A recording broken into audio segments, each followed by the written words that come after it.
Assalamualaikum anak-anak semuanya. Berjumpa lagi bersama Ibu siapa ayo? Ibu Farida Daniati. Nah, pada kesempatan kali ini kita akan sama-sama menyimak mengenai energi alternatif. Sebelum belajar, mari kita simak dan baca doa berikut ini bersama-sama ya. Rabbi zidni ilman warzuqni fahman waj'alni minas sholihin. Ya Allah, tambahkanlah aku ilmu dan berilah aku karunia agar dapat memahaminya, dan jadikanlah aku masuk ke dalam golongan orang-orang yang saleh. Walaupun sekarang kita sedang pembelajaran jarak jauh, tetap disiplin ya, jalankan protokol kesehatan. Terapkan 5M. Masih ingat kan apa itu 5M? Betul. M yang pertama adalah mencuci tangan. Cuci tanganmu menggunakan sabun di air yang mengalir ya. Lalu M yang kedua adalah memakai masker. Gunakan masker medis atau masker kain. Jika masker medis, gunakan hanya untuk 1 kali pemakaian. Ingat, hanya 1 kali pemakaian ya. M yang ketiga adalah menjaga jarak. Jaga jarak minimal 2 meter ya. Tidak boleh terlalu berdekatan, apalagi bergandengan tangan. M yang selanjutnya adalah menjauhi kerumunan. Jangan sampai kalian bermain bersama-sama di lapangan ya. Ingat, hati-hati, virus itu tidak terlihat. Lebih baik kalian diam di rumah saja ya. Bermain bersama keluarga di dalam rumah saja. M selanjutnya adalah membatasi mobilitas. Maksudnya adalah kalian hanya keluar rumah hanya untuk keperluan yang sangat mendesak. Nah, itu tadi ya. Sekilas kita sudah membahas mengenai menjaga protokol kesehatan. Ingat ya, ingat pesan ibu, jagalah protokol kesehatan 5M. Ayo, siapa yang tahu apa itu energi alternatif? Energi alternatif adalah sumber energi yang digunakan untuk menggantikan bahan bakar fosil seperti batu bara, minyak bumi, dan gas alam. Mengapa bahan bakar fosil perlu digantikan? Ayo, siapa yang tahu? Mengapa ya? Betul sekali.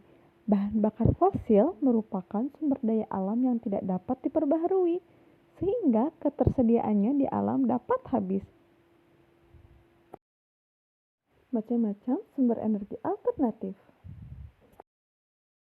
Matahari merupakan sumber energi utama di bumi dan bisa dimanfaatkan sebagai sumber energi alternatif. Lalu ada juga gelombang air laut, berasal dari ombak yang diubah menjadi energi listrik. Ada juga bahan bakar bio, berasal dari makhluk hidup, baik hewan maupun tumbuhan.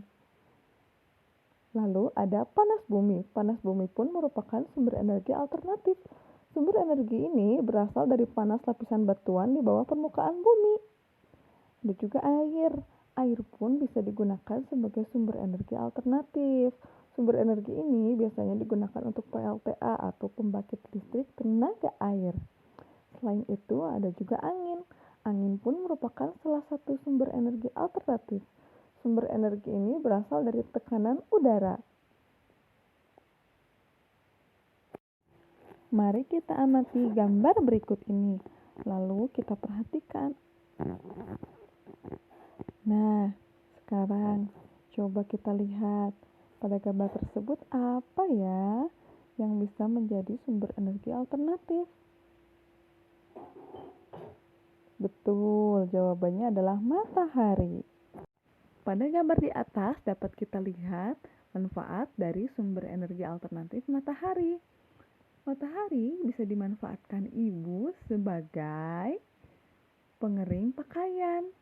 Coba lihat kan, ibu sedang menjemur pakaian, matahari digunakan sebagai pengering alami. Lalu ada yang sedang berolahraga nih. Matahari juga berfungsi menghasilkan vitamin D yang menyehatkan bagian tulang kita. Lalu tidak hanya manusia saja yang dapat memanfaatkan matahari, tumbuhan pun dapat memanfaatkan energi matahari. Tumbuhan berfotosintesis menggunakan energi matahari.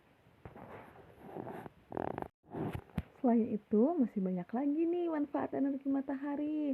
Nah, anak-anak, kita akan sama-sama mencari lagi ya, apa manfaat lain dari energi alternatif.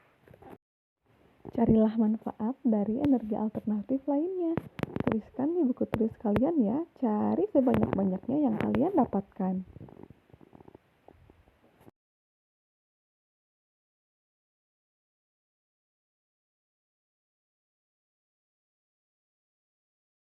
Sebelum kalian mengerjakan dan mencari manfaat dari energi alternatif, mari kita bahas dulu satu persatu mengenai energi alternatif secara lebih mendalam lagi. Yuk simak dan perhatikan. Matahari merupakan sumber energi utama di bumi. Matahari dapat diperbaharui dan tidak dapat habis saat digunakan berulang kali. Selanjutnya adalah gelombang air laut. Gelombang air laut juga dapat dimanfaatkan untuk pembangkit listrik. Energi ini dinamakan energi tidal yang dibantu oleh pasang surut air laut. Energi tidal lebih ramah lingkungan. Bahan bakar bio.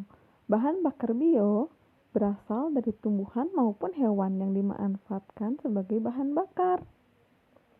Misalkan, energi biogas dihasilkan dari kotoran hewan, sedangkan energi yang dihasilkan dari tumbuhan disebut dengan biodiesel. Panas bumi atau geotermal. Panas bumi merupakan energi geotermal, berasal dari panas yang disimpan di bawah permukaan bumi. Energi ini sangat panas dan biasa dimanfaatkan untuk sumber energi listrik. Sumber energi alternatif lainnya adalah air. Air sebagai salah satu sumber daya alam yang terbarukan juga dapat dimanfaatkan sebagai energi alternatif. Manfaat air ini banyak loh, seperti untuk menggerakkan kincir angin atau sebagai pembangkit listrik tenaga air. Sumber energi alternatif yang terakhir adalah angin. Angin merupakan sumber daya alam yang terbarukan, yang ketersediaannya di alam tidak akan pernah habis. Angin biasanya dimanfaatkan untuk menggerakkan kincir angin. Kincir angin ini bisa digunakan untuk sumber pembangkit listrik bertenaga angin. Untuk diingat, kelebihan energi alternatif merupakan energi terbarukan, yaitu energi yang tidak terjadi kelangkaan dan dapat bersifat ramah terhadap lingkungan.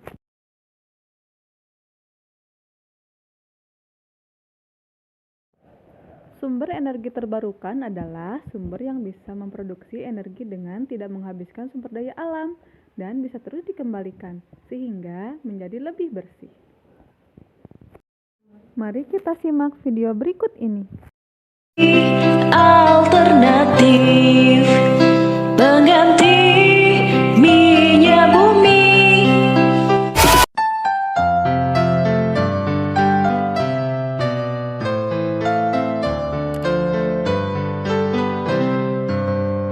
Energi alternatif pengganti minyak bumi. Keuntungannya jumlahnya banyak, mudah didapat, tak cepat habis. Selain itu tak menimbulkan polusi bagi lingkungan.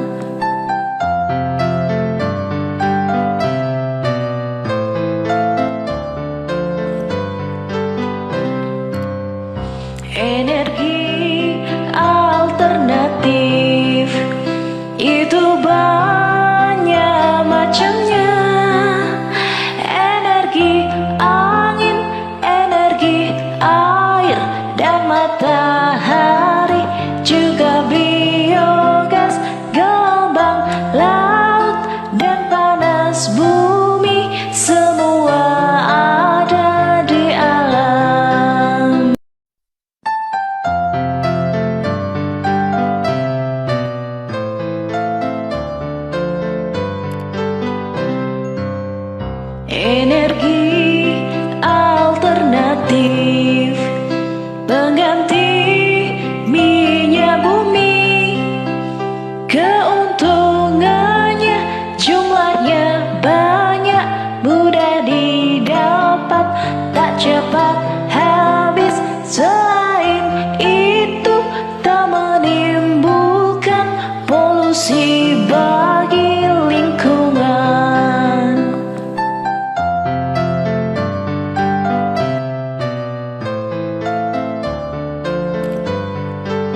energi alternatif itu banyak macamnya.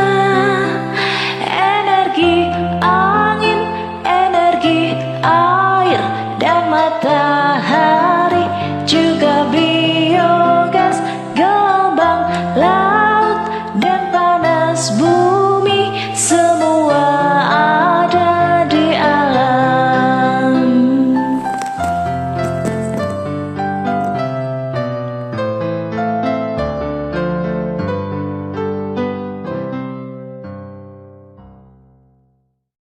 Diingat dan dipahami ya anak-anak, semua sumber energi alternatif dapat kita manfaatkan untuk memudahkan kita dalam kehidupan sehari-hari. Nah, cukup segitu ya materi yang Ibu sampaikan. Selalu jaga kesehatan dan kebersihan lingkungan kita. Sampai jumpa lagi di materi selanjutnya. Wassalamualaikum.